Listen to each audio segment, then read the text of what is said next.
Profecías cumplidas, el capítulo 23. Estamos en una época donde el conflicto de los siglos tiene varios capítulos que trata de ver cómo estaba la iglesia antes del chasco, por qué era necesario ese chasco y qué originó ese chasco.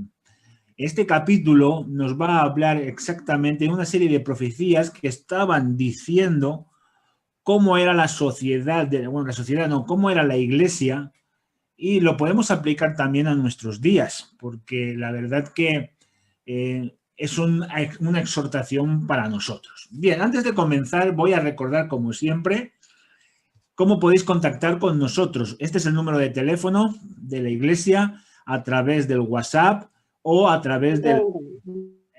Por si tenéis alguna pregunta, aunque sea de un capítulo anterior, no pasa nada. Vosotros, por favor, no quedéis con la duda, decidlo a través del WhatsApp y la contestaremos. Si alguna persona pues, os plantea alguna duda acerca de lo que estamos estudiando, pues decirle, mira, pregúntalo aquí y aquí te lo van a contestar. Bien, quiero comenzar con un texto. Santiago, capítulo 1, versículo 6. Este texto, Santiago nos dice que pidamos con fe no dudando, porque el que duda es como las olas del mar que van y que vienen. Es cierto que el que duda, ¿verdad? El que duda no está firme. Hoy está aquí, mañana está allí, como las olas, ¿no? Que vienen y que van. Y especialmente no crece nunca espiritualmente. Es fácil de engañar por el sentido de que la duda a veces lo condiciona y su fe es una fe que se desvanece.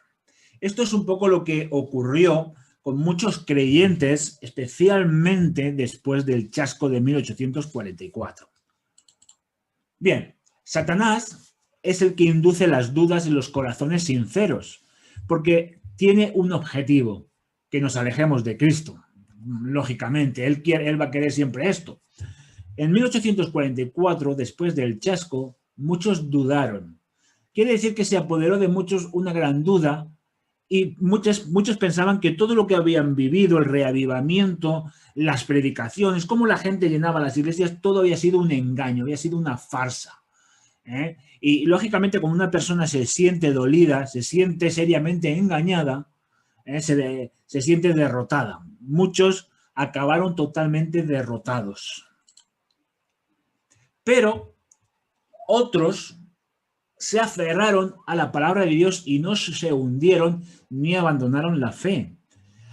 Es normal que muchas veces nosotros a lo mejor estemos chasqueados de ciertas circunstancias, pero eso no significa que tengamos que abandonar la fe, sino que nos tenemos que aferrar con más fe todavía a la palabra de Dios y seguir escudriñando las escrituras, porque ellos quisieron ver qué es lo que había ocurrido y fueron a la fuente, que eran las escrituras, la palabra de Dios. Sintieron las bendiciones del Señor. La cercanía de la venida de Cristo produjo un reavivamiento y estuvieron plenamente convencidos que esto provenía del cielo. Ellos sabían claramente, hermanos, que era Dios el que les estaba guiando. Es cierto que ellos predicaron que Cristo venía el 22 de octubre de 1844 y Cristo no vino, pero no significa que por eso tuvieron que abandonar la fe, sino que fueron a la palabra de Dios y el Señor siguió bendiciéndoles hasta que se dieron cuenta de que los cálculos eran exactos, de que todo era conforme decía la palabra de Dios, pero se habían equivocado en una cosa y luego se dieron cuenta. Bueno, esto nos viene muy bien porque nosotros, al igual que ellos, ¿dónde encontramos el verdadero consuelo? Lo encontramos a través de la palabra de Dios. En la palabra de Dios el Señor nos consuela cuando pasamos por tribulaciones, cuando pasamos por diferentes motivos malos en nuestra vida. Aquellos que estudiaron la palabra de Dios vieron que había algo interesante, las profecías. Ahí estaba la solución a lo que habían experimentado. El por qué Cristo no vino cuando las fechas eran exactas. Volvieron a repasar todo, los cómputos, las fechas, la profecía de Daniel 8:14, todo. Y vieron que era la fecha, que las fechas eran exactas, que los cómputos eran exactos. Y dijeron, pues algo ha debido de pasar, volvamos a estudiar las profecías a ver ¿Qué es lo que ha pasado? ¿Por qué Cristo no ha venido? Es cierto que estaba en un estado de incertidumbre. Sí, hermanos, tenemos que vivir lo que esta gente vivió para poder comprenderlos. La fe era tremenda, estaban convencidos de que Cristo venía, hicieron todo, predicaron, muchos dejaron sus trabajos, todo porque estaban plenamente convencidos de que Cristo venía. Y cuando Cristo no vino, lógicamente se sintieron muy tristes con esta incertidumbre. Pero a pesar de todo, a pesar de esa incertidumbre, a pesar de ese chasco, la luz brillaba y el Señor los estaba dirigiendo. Ellos vieron en la profecía de Habacuc, capítulo 2, versículo del 1 al 4. En 1842, el hermano Charles Fick hizo una tabla con las profecías de Daniel y Apocalipsis. Esta tabla fue publicada. Es una tabla que muchos podéis ver en internet, donde hay unos dibujitos y marca todas las fechas. Esta es una tabla que está bastante bien, donde él marcaba todos los acontecimientos, todas las fechas. Pero hubo algo en esta profecía, y cuando siguieron estudiando la Biblia, vieron que ellos no se habían dado cuenta de un detalle. Ellos lo llamaron el tiempo de tardanza, es decir, que Cristo tardará por algún tiempo. ¿Por qué? Porque no era el momento de que Cristo viniese en 1844, sino que se iban a cumplir una serie de profecías y iban a entrar dentro del tiempo del fin. Por lo tanto, ellos le llamaron a esto el tiempo de tardanza. Se dieron cuenta después del chasco, lógicamente. Y también vieron en Ezequiel 12, del 21 al 25, que esta profecía les dio valor y esperanza a los que sufrieron el chasco de 1844. Y sobre todo la parábola de las 10 vírgenes, porque en ella aplicaron y comprendieron el estado en que se encontraba la iglesia en ese momento.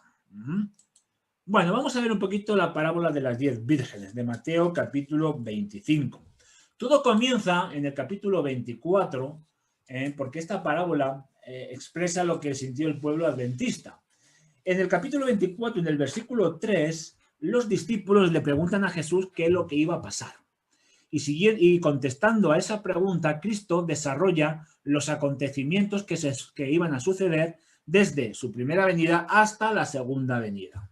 Y vamos a centrarnos en algunos detalles que los que sufrieron el chasco comprendieron y por eso vieron que se habían equivocado de evento. Él dice que la ciudad de Jerusalén iba a ser destruida. Esto ocurrió en el año 70, cuando los romanos, al mando del general Tito, destruyen la ciudad de Jerusalén. Hablo de la tribulación y la persecución por la que iba a pasar la iglesia. Hemos visto que esa persecución se iba a acrecentar durante los 1260 años. Hemos visto en los capítulos anteriores todo lo que iba sucediendo.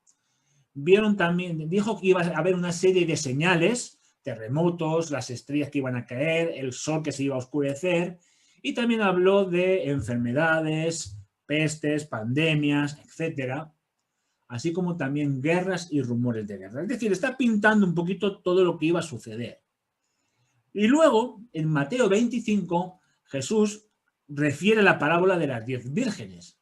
Esta parábola describe a dos clases de siervos que esperan la aparición del novio, representado en las 10 vírgenes. En Mateo capítulo 25 y el versículo 1 representa a la iglesia que vivirá en los últimos tiempos. Jesús está expresando una ilustración de una boda real en sus tiempos. Él utiliza lo que estaba viendo, porque era muy observador, y lo aplica de una forma espiritual para que los discípulos lo comprendiesen. Muy bien. Ellos aplicaron el mensaje de la parábola de las 10 vírgenes con el mensaje del primer ángel. Bueno, la venida de Cristo en la parábola es la venida del novio. Lógicamente, en esta parábola, el novio es Cristo. ¿De acuerdo? La parábola nos cuenta que hay 10 vírgenes que están esperando que el novio venga para poder entrar con el novio en el banquete de las bodas. Por lo tanto, nos vamos a centrar en la venida del novio. Las vírgenes expresan las dos clases de personas que formarán la Iglesia en el tiempo del fin. Recordemos que había una diferencia. La diferencia es que unas habían hecho provisión de aceite y las otras no. Las 10 tomaron las lámparas. La lámpara representa la palabra de Dios, pero unas, las que Jesús llama insensatas, no tomaron la provisión de aceite para sus lámparas. Las prudentes eran las otras. Estas últimas habían recibido la gracia de Dios, el poder regenerador e iluminador del Espíritu Santo. Por lo tanto, en la parábola, el aceite es el Espíritu Santo que me va a ayudar a entender, a tener mi palabra, a entender mi lámpara encendida, a entender la palabra de Dios. El Espíritu Santo, este aceite, convertiría la palabra de Dios en una antorcha para los pies y una luz en la senda. A fin de conocer la verdad, habían estudiado las Escrituras en el temor de Dios y habían procurado con ardor que hubiese pureza en su corazón y su vida. Tenían experiencias personales, fe en Dios y en su palabra. Y esto no podía borrarlo el desengaño y la dilación. Por lo tanto, es una parábola que va a tener un doble cumplimiento. Nos está hablando de la Iglesia después del chasco de 1844 y de la Iglesia en el tiempo final. Lógicamente, nosotros sabemos que a partir de 1844 entramos en lo que nosotros llamamos el tiempo de fin, que terminará cuando Cristo venga. Por lo tanto, describe cómo será la Iglesia. Describe que dentro de la Iglesia hay personas que tienen la palabra de Dios, pero no le hacen caso, es decir, no la estudian, no hacen provisión del Espíritu Santo y otros sí. Y esto es lo que está ilustrando. En 1844 todos pasaron por el chasco, pero vieron unos que tenían esa experiencia con Dios y eso les hizo que su fe se mantuviese en todo momento. No fueron presa de la duda ni del desengaño y se mantuvieron fieles en todo momento. Y sin embargo nos habla de las insensatas, ¿de acuerdo? Las otras, dice, habían obrado por impulso. Sus temores habían sido despertados por el solemne mensaje, pero se habían apoyado en la fe de sus hermanas. Satisfechas con la luz vacilante de las buenas emociones, sin comprender a fondo la verdad y sin que la gracia hubiese obrado verdaderamente en sus corazones, habían salido a recibir al Señor, llenas de esperanza en la perspectiva de una recompensa inmediata, pero no estaban preparadas para la tardanza ni para el contratiempo. Cuando vinieron las pruebas, su fe vaciló y sus luces se debilitaron. Por lo tanto, expresa a todos aquellos que después del chasco abandonaron la fe, que expresa también en los tiempos que nosotros vivimos todos aquellos que su fe, ¿verdad?, es vacilante, que su fe es una fe que duda constantemente y cuando viene cualquier dificultad, abandonan la fe. El novio tardaba y como el novio tardaba se durmieron todas. Esto es interesante porque todas se duermen. Y aquí es donde vemos algo muy interesante. Ellos comprendieron que esa tardanza representa el chasco. Ellos la llamaron la demora aparente. ¿Por qué? Bueno, en este momento de tardanza ellos vieron que ocurrían dos cosas. Primero, que algunos vacilaban, indiferentes y abandonaban la fe, y otros se mantenían firmes porque estudian la palabra de Dios y se agarran de su fe. Entonces ellos vieron precisamente que estaban ahora en el periodo de tardanza, esperando al novio. No había venido en 1844, por lo tanto entrábamos en el periodo de que había que esperarlo. Con todo esto hizo que muchas personas se volvieran fanáticas, ¿de acuerdo? Estábamos hablando de que estamos en la demora aparente, en la tardanza, esperando, y lógicamente en el periodo de espera es cuando la gente se impacienta y entonces aparecen muchos fanáticos. Eran creyentes que formaban parte del grupo que sufrió el chasco de 1844 y eran creyentes celosos que rechazaban la palabra de Dios, pero que la querían defender a toda costa y pretendían ser dirigidos por el Espíritu Santo. Y hoy en día también encontramos muchos hermanos en nuestras iglesias con este plan. Quieren defender la verdad a toda costa, pero realmente no estudian la palabra de Dios. Se dejan llevar más por lo que escuchan en internet, por lo que les dicen otros, por cientos y cientos de cosas que van circulando por ahí, pero no se basan precisamente en la fe, en el Espíritu Santo y en la dirección que el Señor les va a dar, sino que que intentan imponer su criterio a los demás. Y si tú no crees en lo que ellos te dicen, pues ya te dicen que tú rechazas la verdad, que tú eres esto y que tú eres lo otro. Bueno, habían quien manifestaban un ardor ciego y fanático y censuraban a todos los que no querían aprobar su conducta. Esto pasa hoy en día también en nuestras iglesias. Sus ideas y sus actos inspirados por el fanatismo no encontraban simpatía en la gran mayoría de los adventistas. No obstante, sirvieron para atraer a oprobio sobre la causa de la verdad. Es así. El movimiento adventista había conmovido con su mensaje a muchos. Y lógicamente el que estaba perdiendo era Satanás, porque Satanás perdía seguidores. Mucha gente se convencía plenamente y se unía al mensaje adventista. Dejaban sus iglesias donde lo vimos un poquito la semana pasada y se venían al mensaje, al movimiento adventista. Satanás estaba perdiendo seguidores. Y muchos seguían predicando el mensaje en el tiempo de tardanza. A pesar del chasco, todavía muchos que se mantenían fieles seguían predicando en el tiempo de tardanza. Por ello, Satanás intentó engañar a algunos creyentes para fomentar el extremismo. Así, cuanto mayor era el número de los que lograba incluir entre los que profesaban creer en el segundo advenimiento mientras su poder dirigía sus corazones, tanto más fácil le sería señalarlos a la atención del mundo como representantes del todo el cuerpo de creyentes. Delante del mundo eran creyentes, formaban parte del adventismo, pero realmente eran gente que se estaba yendo al extremismo, atacando al movimiento adventista y causando mucho malestar en sus filas. Satanás actuaba en los creyentes para lograr apartarlos de la verdad. Cuando aceptaban algunos puntos de la verdad, Satanás influía en los creyentes teorías e engaños para subyugar a los inocentes. Y hoy pasa exactamente esto, hermanos. Circulan por ahí muchas teorías en que mucha gente está creyéndolas, está deseando meterlas en la iglesia. Si hay gente en la iglesia que le dice que eso no es, se molestan. Bueno, y empieza toda una serie de discusiones que no nos llevan a ninguna parte.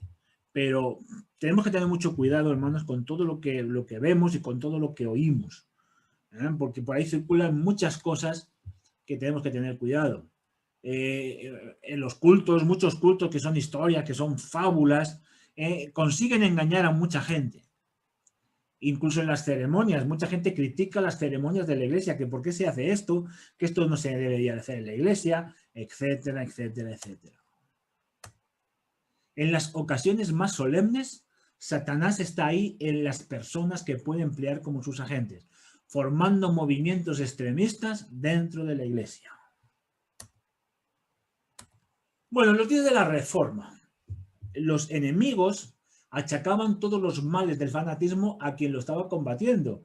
Muchas veces la gente fanática consigue que sea fanático la otra persona porque no está de acuerdo con ella.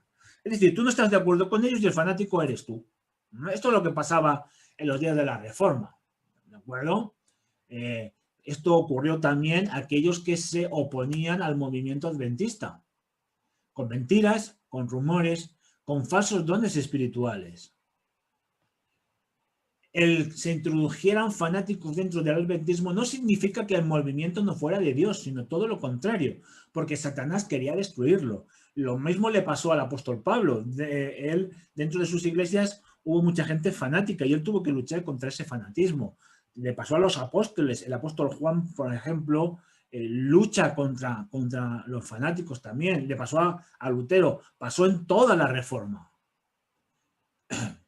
Por lo tanto, el adventismo tiene en el mensaje del primer ángel y el clamor de medianoche un mensaje que luchaba en contra del fanatismo. Los adventistas eran de una sola fe, una sola esperanza, y todo esto era un escudo en contra de Satanás. Bueno, las profecías, en el verano de 1844 volvían a estudiar las profecías, especialmente Daniel 8:14. y vieron que el decreto de Artajerjes indicaba el año 457 como el comienzo de la profecía. No es que lo habían visto en el verano de 1844, lo vieron mucho antes, Miller lo vio antes, pero constantemente estaban estudiándolo, querían estar seguros de que lo que estaban mirando era así como decía la palabra de Dios. Y volvieron a ver que en 1844 marcaba el final de esta profecía. Entonces empezaron a estudiar los tipos del Antiguo Testamento, sobre todo el día de la expiación y lo que era la purificación del santuario. Todos los creyentes estaban reunidos en lo que ellos llamaban los campestres. Es que ponían una gran carpa y ahí predicaban mucho el evangelio. Y en verano de 1844 se dieron cuenta de que el Cordero Pascual prefiguraba la muerte de Cristo. El apóstol Pablo dice claramente en 1 Corintios 5:7, nuestra Pascua, que es Cristo, fue sacrificada por nosotros. Entonces empezaron a ver los antitipos, especialmente la gavilla, las primicias del trigo, que era costumbre mecer ante el Señor en el tiempo de la Pascua. Era figura típica de la resurrección de Cristo. El apóstol Pablo dice que, hablando de la resurrección del Señor y de todo su pueblo, Cristo las primicias, luego los que son de Cristo en su venida, en 1 Corintios 15:23. Como la gavilla de la ofrenda mecida, que eran las primicias a los primeros granos maduros recogidos antes de la cosecha, así también Cristo es primicias de aquella inmortal cosecha de rescatados en la resurrección futura que serán recogidos del granero de Dios, cuando todos los muertos en Cristo resucitarán para, junto con los vivos, acompañar al Señor al cielo. Entonces vieron en esto, en la gavilla mecida, los antitipos. Como hemos dicho, vieron que Cristo en su resurrección fue primicia de los que murieron y que simbolizaba la resurrección de todos los justos. Por lo tanto, empezaron a estudiar el día de la expiación. Se dieron cuenta que el día de la expiación comenzaba el 10º día del 7º mes del calendario judío. Y entonces, concretamente, estudiaron y llegaron a la fecha del 22 de octubre de 1844. Estas pruebas eran irrefutables porque esto lo estudiaron muchísimas veces y siempre la Biblia les daba la razón.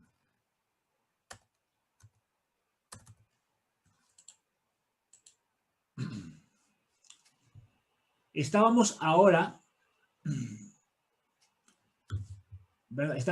ahora, según ellos creían, en el tiempo de espera, cuando las vírgenes cabecearon y se durmieron. Es ahora cuando comenzaron a predicar el esposo viene, Mateo capítulo 25. Ellos lo llamaron esto el clamor de medianoche. Ya faltaba muy poquito para el 22 de octubre de 1844 y comenzaron a predicar con fuerza el clamor de medianoche. El esposo viene, el esposo viene. Este movimiento adventista se extendió por todo el país. El problema fue, como todos sabemos, cómo entendieron la palabra santuario antes del chasco. Este fue el problema. Solamente una palabra, la palabra santuario, que bueno, ya hemos explicado un poquito lo que ellos pensaban. Pero sobre todo había una gran realidad, y es que el grupo adventista era objeto de la ira del dragón. De todos los movimientos que surgieron, porque surgieron muchos movimientos, el más atacado, en el que Satanás empleaba más energía. Bien raro cómo es la referencia, ¿no? de la pintura, ¿no? Es el movimiento. Porque es bien insignificante. Yo pensé que no era esa. Yo tampoco. ¿Qué cosa? Pero es... Tener cuidado, hermanos, con los micrófonos, por favor, porque si no se oye mucho ruido. Bueno, el novio viene. Los que lo esperaban prepararon sus lámparas. Estudiaron la palabra de Dios con intensidad. La obra adventista es dirigida por el Espíritu Santo. Todas las iglesias cerraron sus puertas a este mensaje. Muchos lo abandonaron.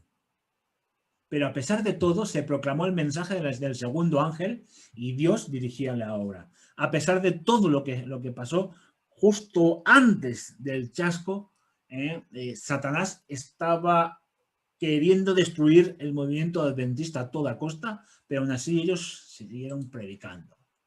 Bueno, en el chasco de 1844 fue terrible. Todos los que con fe esperaban al Señor quedaron totalmente destrozados. Hubo mucho miedo, sentimientos de pavor y auténtico terror. Muchos estaban aterrorizados porque no comprendían qué es lo que estaba pasando, porque ellos dijeron, es cierto, es que las profecías son exactas, las fechas son exactas. ¿Qué está pasando? ¿Por qué Cristo no ha venido? A esto se tiene que añadir que los incrédulos se burlaban, insultaban a los adventistas. Y muchos que abandonaron el adventismo se volvieron en contra de él. Porque muchos se sintieron engañados. Muchos creyentes se pasaron a las filas de los que se burlaban. El tiempo había pasado, Cristo no había venido y parecía que el mundo seguía igual, que todo seguía igual, que la vida continuaba. La fe de muchos fue puesta en una gran prueba. La destrucción del adventismo. Después del chasco, muchos creyeron que el movimiento adventista había llegado a su fin. Y yo pregunto, hermanos, ¿por qué el adventismo no se destruyó completamente como otros movimientos? Aquí viene a la memoria la frase que dijo Gamaliel. Dijo, si es de los hombres se destruirá, pero si es de Dios no se va a destruir. Y el adventismo, el movimiento adventismo no se destruyó completamente porque era un movimiento que había surgido de Dios. Dios había hecho que este movimiento surgiese. Por eso el adventismo no se destruyó. Aunque muchos lo abandonaron, pero es cierto que otros permanecieron fieles. Los cómputos eran exactos. Nadie podía rebatirlos. Mucha gente intentó rebatirles, os habéis equivocado en las profecías, pero no pudieron porque el cómputo era exacto. Muchos humillaron sus corazones atestiguando que el mensaje era de Dios. Resistían las críticas y las burlas de los enemigos. Eran conscientes de su error. El evento ocurría a la fecha del 22 de octubre de 1844 y aún así permanecieron firmes en la fe. Este hecho, el chasco, produjo una gran división. Era necesario examinar sus corazones para ver del lado de quién estaban. O estaban con Cristo o estaban con Satanás. Creemos que Dios probó así a su pueblo y su fe, y vio si en la hora de aflicción retrocederían del sitio en que creyera conveniente colocarlos, y si abandonarían este mundo confiando absolutamente en la palabra de Dios. Es decir, la fe fue probada. Estas palabras de Pablo nos alentan a permanecer firmes. No desechéis, pues, esta vuestra confianza. Tenéis necesidad de la paciencia, porque dentro de breve tiempo vendrá el que ha de venir y no tardará. El único proceder seguro para ellos consistía en apreciar la luz que ya habían recibido de Dios, atenerse firmemente a sus promesas y seguir escudriñando las Sagradas Escrituras, esperando con paciencia y velando para recibir mayor luz. Hermanos, tenemos que preguntarnos ¿por qué Satanás quiso destruir el adventismo? ¿Por qué de todos los movimientos el más atacado es la Iglesia Adventista del Séptimo Día? ¿Por qué dentro de nuestras filas, dentro de nuestras iglesias hay tantas discusiones por hermanos, por grupos que salen aquí, que salen allá, intentando esto, intentando lo otro? Tenemos que verlo. Como dijo Gamaliel, si el movimiento es de Dios, no se podrá destruir, aunque Satanás lo va a intentar con todas sus fuerzas. Hermanos, quiero terminar diciendo que somos justificados por la fe. El clamor de medianoche llegará realmente. Nosotros estamos ahora también en el tiempo de espera. Esperamos al esposo. Tenemos que tener cuidado de no ser como las vírgenes que no hicieron provisión de aceite. Tenemos que ser como las otras, las que hacen provisión de aceite. Podrás ser imprudente, sin aceite para tu lámpara, o prudente con aceite para tu lámpara. Cada uno tomará su decisión. ¿Dónde quieres estar, hermano? Nosotros sabemos que cuando venga Cristo, habrá dos grupos de personas vivas. Los que lo esperan y los que no. Los que lo esperan dirán, este es nuestro Dios a quien hemos estado esperando. Y los otros tendrán miedo y se esconderán por el terror de ver venir al Rey de Reyes y al Señor de Señores. ¿En qué grupo quieres estar? Por eso os invito a hacer una reflexión. Humillamos nuestros corazones. ¿Cómo está nuestra fe? Nuestra fe será probada, como lo fue probado en el chasco de 1844. pero debemos de aferrarnos de la palabra de Dios, pedir la dirección del Espíritu Santo, y eso es un escudo en contra de los ataques del enemigo, de Satanás. Bueno, hermanos, vuelvo a recordaremos siempre, tanto al principio como al final, cómo podéis contactar con nosotros. Preguntas, sugerencias, cualquier cosa, sin ningún problema. Escribís a este número, al WhatsApp o a este correo electrónico que tenemos aquí. Que el Señor os bendiga. Amén.